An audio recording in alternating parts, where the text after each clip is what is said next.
Tuhan kami Bapa, kami rindu selalu menyenangkan hati Tuhan. Roh Kudus menolong kami, membantu kami, supaya kami tidak sekedar janji manis dengan Tuhan, tapi biar apa yang kami perkatakan, apa yang kami nyanyikan, kami dapat aplikasikan dalam kehidupan kami setiap hari, supaya kami tidak menjadi orang-orang Kristen yang ngepreng dengan Tuhan. Roh Kudus tolong kami hari ini, dalam nama Yesus Kristus. Haleluya. Amin. Puji Tuhan. Shalom. Kita buka Alkitab dari Injil Matius pasal 13. Injil Matius pasal 13 ayat 44 sampai 46.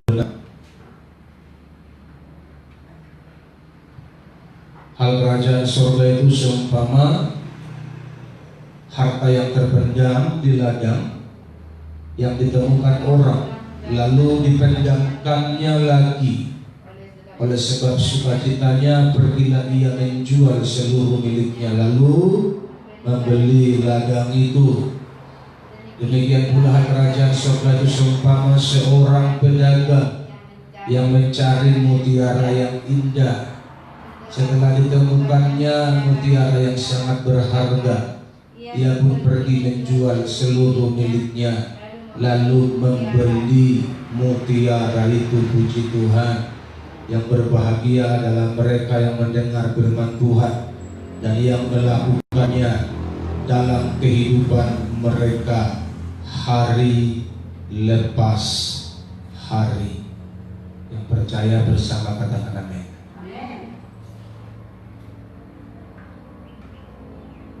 Hari ini firman Tuhan saya beri tema jangan ngepreng sama Tuhan.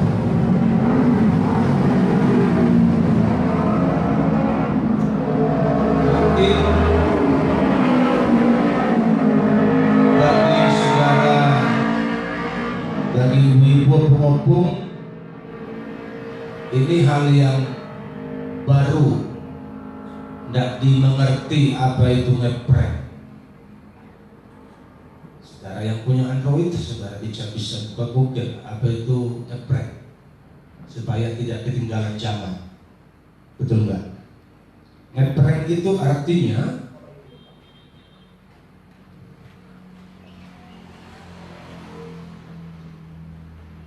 prank itu adalah perbuatan jahil ngerjain orang dengan tujuan guyon, buat asik-asikan. Ngeprank bisa dilakukan dengan teks atau chat atau video, itu bentuk prank. Arti prank bahasa gaul juga sama.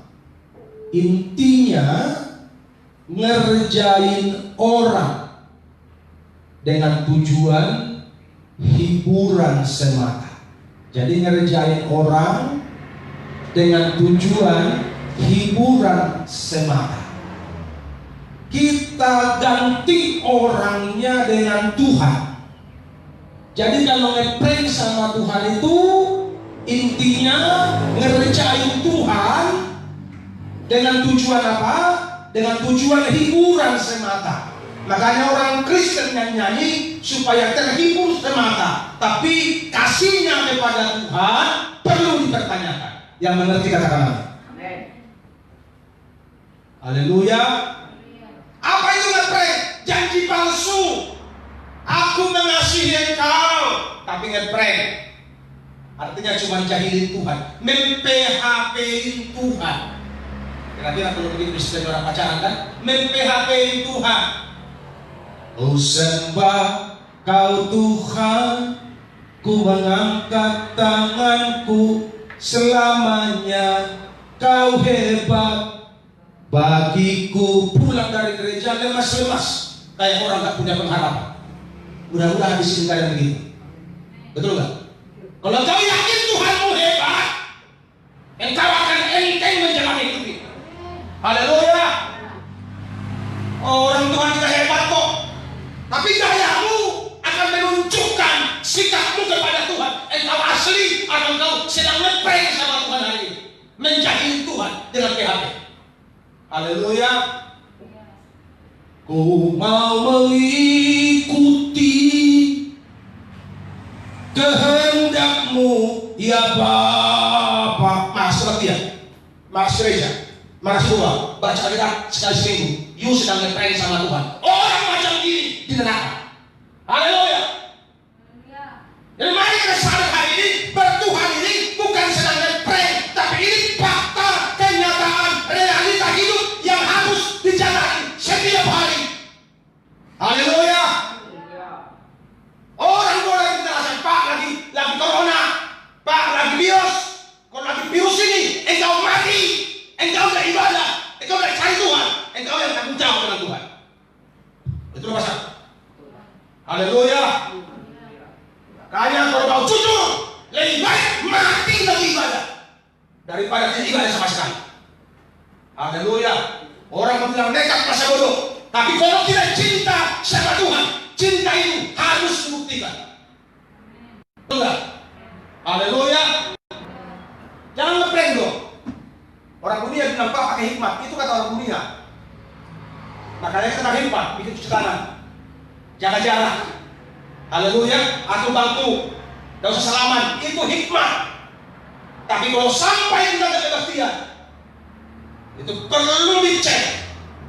Hatimu beres dengan Tuhan atau kau sedang ngeprank hari ini sama Tuhan, ngejahilin Tuhan dengan janjimu. Aku mah Tuhan kan di hati. Seperti kata orang, doa mah dalam hati aja Tuhan tahu.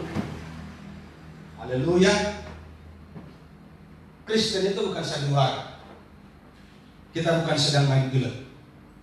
Kita sedang ada di dunia nyata yang sekali waktu kita harus menghadap kursi pengadilan, dan di sana tidak ada satu orang pun yang bisa membela engkau kecuali kebenaran hidupmu selagi engkau hidup di dunia ini.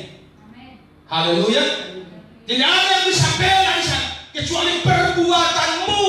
Ketika kita kehidupan dibuka, dilihatlah apa yang kita buat selama kita hidup menumpang di dunia ini. Itulah yang menjadi dasar hukum di pengadilan itu. Kalau dilihat engkau setia, hai hambaku yang setia, masuklah dalam meja, dalam pesta perjamuan anak domba yang telah disediakan. Tapi kalau engkau sudah ngeprank, hai hamba yang jahat, enyahlah kau, aku tidak kenal kau. Pak, aku kan orang GBI Pak, Tuhan Yesus. Aku dibaptis tahun 92. Bahasa roh 94. Bahasa asing lagi apalagi macam-macam. Tuhan bilang masa bodoh, tunggu pikirin lo. Haleluya. Oh Tuhan, pakailah hidupku selagi aku masih kuat. Yang penting jangan ngeprank. Katakan amin. Jadi sudah tahu ngeprank itu? Ngeprank itu hanya sekedar hiburan, ngejahilin orang.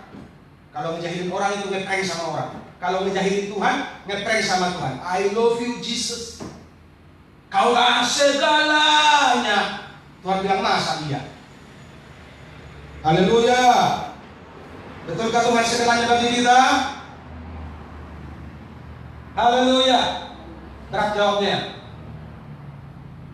Jangan saudara pikir yang bertuhan itu enteng-enteng. Berat kali pun bertuhan itu. Itulah masalah. Makanya Tuhan bilang masuklah lewat pintu Bagi orang kaya Tuhan bilang lebih mudah unta masuk lubang jarum daripada orang kaya. Jadi begitu penuh perjuangan untuk masuk ke surga itu. Dan saya percaya hanya orang-orang yang setia sampai akhir yang bisa sampai ke sana. Yang setuju dengan saya katakan amin.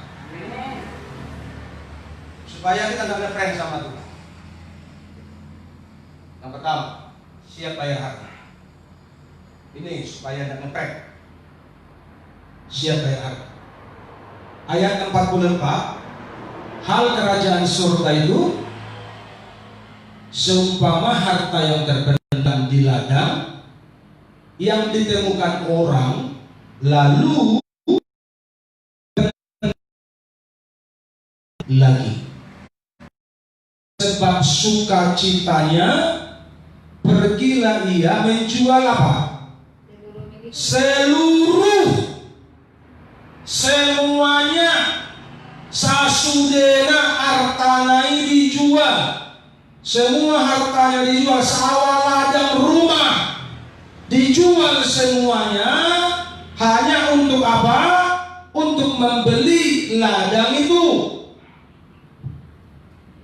Perhatikan, jika tidak mau dibilang ngeprek, ya seperti itu. Siap dan rela bayar harga demi kerajaan surga. Katakan amin. Seperti Inang yang dari 3 ras hari ini dia sedang bayar harga untuk Tuhan. Tuhan berkati, haleluya. Jauh, tapi orang yang cinta Tuhan tidak dibatasi dengan jarak. Perbandingannya, ladang yang dibeli itu katakan ukuran sepetak,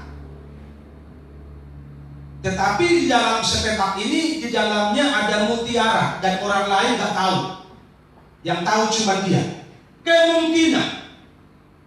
Kemungkinan dia sedang kerja di ladang itu gajian. Kemungkinan begitu kan? Karena ladang itu bukan ladang dia, ladang itu ladang orang. Ngapain dia di situ? Yang pasti mutiara itu bukan di atas, di dalam itu. Mungkin dia sedang cangkul mendarat ladang orang. Dia gajian di sana, dia cangkul, ketemu mutiara. Sepetak tanah itu dia harus tebus dengan seluruh miliknya. Kenapa? Kalau dengan sepetak ladang dia beli ladang orang itu, kemungkinan besar dia tidak akan menjual. Kenapa? Karena tidak semua orang mau menjual ladangnya.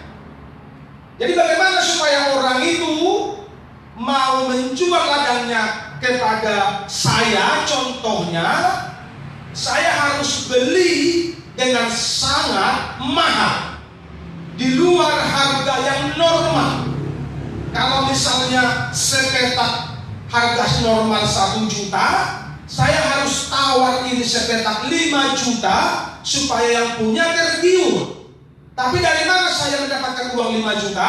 Saya harus jual semua hartaku, semua asetku jual, baru bisa membeli itu. Orang yang tidak mengerti, dia akan bilang orang itu sudah gila. Yang gila yang ada orang itu, apa rupanya bedanya sawah? Sama-sama sawahnya, kok dia ini sawah sepetak, dia rela menjual semua sawahnya, semua ladangnya, semua rumahnya, dijual hanya untuk membeli sepetak itu. Yang udah gila yang kali itu bagi orang-orang yang tidak mengerti. Haleluya. Orang bilang begini seperti Ibu Nurmani, ngapain jauh-jauh ke Sidamani? Di sini kan banyak gereja. Itu bagi orang yang tidak mengerti. Betul apa salah? Tapi kalau bagi orang yang mengerti, di mana aku jumpa Tuhan, di situ aku bertumbuh. Dia jual semua asetnya untuk membeli ladang yang sepetak ini. Sesuatu yang tidak masuk logika. Tetapi demi mutiara yang berharga itu, apapun rela dikorbankan. Haleluya, haleluya. Dan saya mau katakan kepada saudara, kalau saudara mengerti, Tuhan Yesus lebih berharga dari mutiara itu. Kecil kali aminnya kan? Haleluya. Tuhan Yesus lebih berharga dari mutiara itu. Untuk mutiara itu aja dengan lahan yang sepetak, orang itu rela menjual seluruh asetnya. Jadi bagi orang yang sadar hari ini, Tuhan Yesus yang begitu berharga, yang begitu mahal itu, saya percaya orang yang sadar, orang yang mengerti itu, dia akan sungguh-sungguh ikut Tuhan setiap hari. Haleluya. Karena ini harta yang termahal. Haleluya. Untuk mutiara aja orang rela menjual semua asetnya hanya untuk mendapatkan itu. Apakah lagi untuk mendapatkan surga? Harusnya nyawa kita pun kita relakan bagi Tuhan. Apakah lagi sekedar waktu dan uang? Tapi faktanya tidak seperti itu. Haleluya. Untuk cari uang orang sekarang mati-matian. Untuk cari uang orang berlomba berjuang. Rela masuk malam, gak tidur, lembur, diusahakan semua demi cari uang. Tapi kalau cari Tuhan, haleluya. Makanya banyak orang percaya yang ngerjain Tuhan, ngeprank sama Tuhan. Semoga kita nggak seperti itu. Haleluya, haleluya. Tuhan Yesus lebih mahal dari harta terpendam itu. Kerajaan surga lebih mahal dari harta terpendam itu. Pertanyaannya, siapkah kita bayar harga untuk itu? Haleluya. Siapkah kita bayar harga untuk itu? Harganya apa? Setia ibadah. Itu masih harga yang kecil sekali. Setia berbuat, setia yang Tuhan, rela menderita. Ini masih harga yang kecil. Belum seperti perumpamaan yang harus menjual seluruh hartanya demi kerajaan surga. Jadi hanya untuk setia, hanya untuk rela menderita aja, orang percaya sudah banyak yang tumbang di sini. Haleluya. Jika kita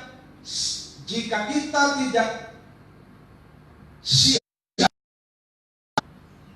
berarti kita sedang ngeprank sama Tuhan. Ini baru bicara soal menderita, baru bicara soal setia, baru bicara soal korban, persembahan, perpuluhan dan segala macam. Di situ aja Tuhan meminta seperti Abraham kasih anakmu Ishak. Kemana kita? Haleluya. Hanya untuk setia aja kita sudah beratnya setengah mati. Kemana lagi kalau seperti Abraham? Cuma satu-satunya untuk menguji kesetiaannya, menguji kasihnya, menguji cinta sama Tuhan. Dia bilang, Abraham, persembahkan anakmu. Kalau dia orang Batak, dia bilang begini, lebih baiklah aku tinggalkan kau Tuhan. Ininya generasi penerusku, ininya pembawa margaku. Kalau ini mati, nggak ada lagi penerusku, nggak ada lagi kerajaan Marbun. Kayak mana? Tinggalkan kau Tuhan. Untung Abraham bukan orang Batak, betul nggak? Haleluya. Ini yang Tuhan minta, lu kasih. Bawa ke Gunung Muria, persembahkan. Karena Tuhan itu tahu. Tuhan tahu cerita hidup kita masing-masing. Haleluya. Dan ujung ceritanya akan seperti apa Tuhan tahu. Tapi kalau engkau nggak taat, cerita hidupmu bisa dibelokkan. Tapi kalau engkau taat, cerita hidupmu akan indah pada endingnya, pada akhirnya. Haleluya. Abraham lulus, dia dapat gelar Bapak orang beriman. Karena dia lulus. Kalau dia nggak lulus, gelarnya akan berbeda. Gelarnya Bapak pecundang, Bapak pembohong, Bapak yang tidak taat. Itulah gelarnya kalau dia tidak taat ketika Tuhan suruh dia mempersembahkan anaknya.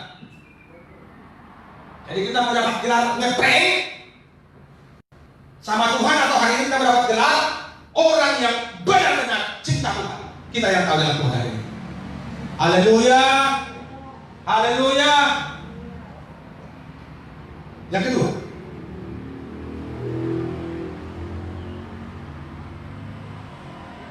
komitmen dan konsisten.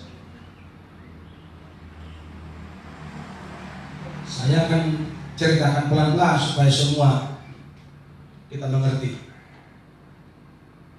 Hari Minggu ada orang yang sibuk ke kuburan, ngepret di sama Tuhan. Demikian pula hal kerajaan surga itu seumpama seorang pedagang yang mencari mutiara yang indah. 46. Setelah ditemukannya mutiara yang sangat indah, yang sangat indah ya, salah ketik enggak? Yang sangat indah atau berharga, saya lihatkan supaya nggak salah. Alkitab tidak boleh salah. Salah tulis pun dosa.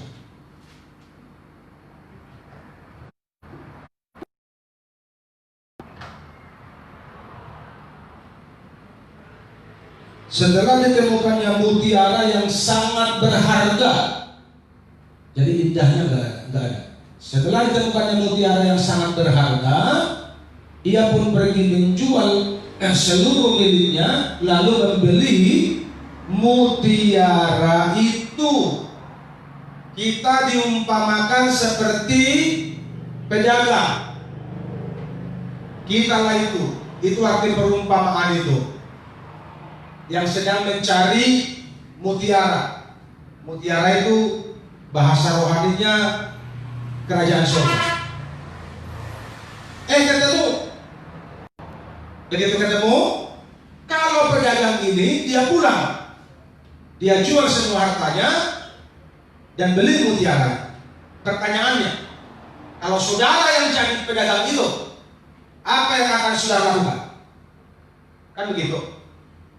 Haleluya. Kalau engkau pedagang itu, apa yang akan kau lakukan? Kau pulang, kau jual seluruh hartamu untuk beli. Ini perumpamaan, biar kita semua bisa menangkap apa arti perumpamaan. Tapalah disuruh Tuhan dan jual harta, karena Tuhan tidak butuhin. Haleluya. Yang Tuhan butuh hatimu sekarang.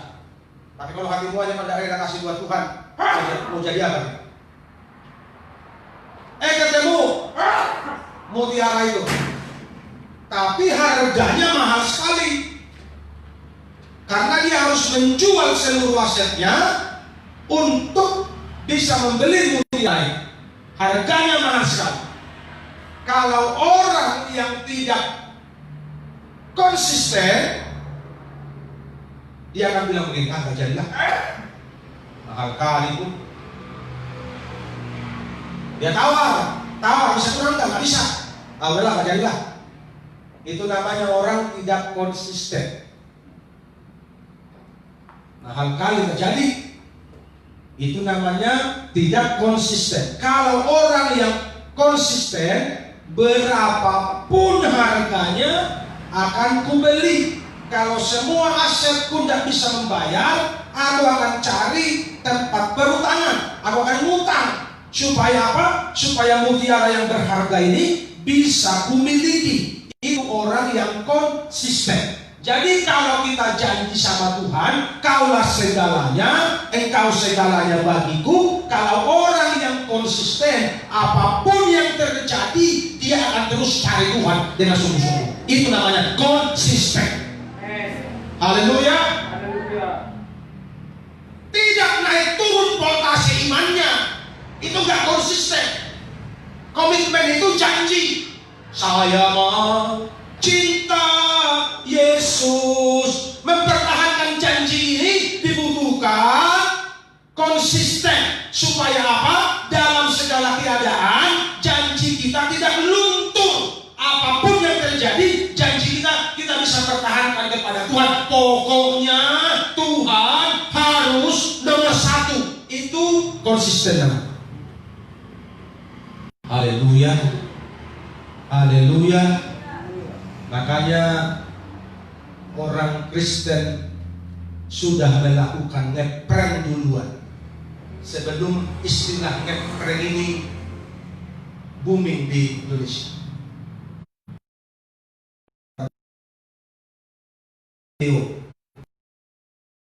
Tuhan,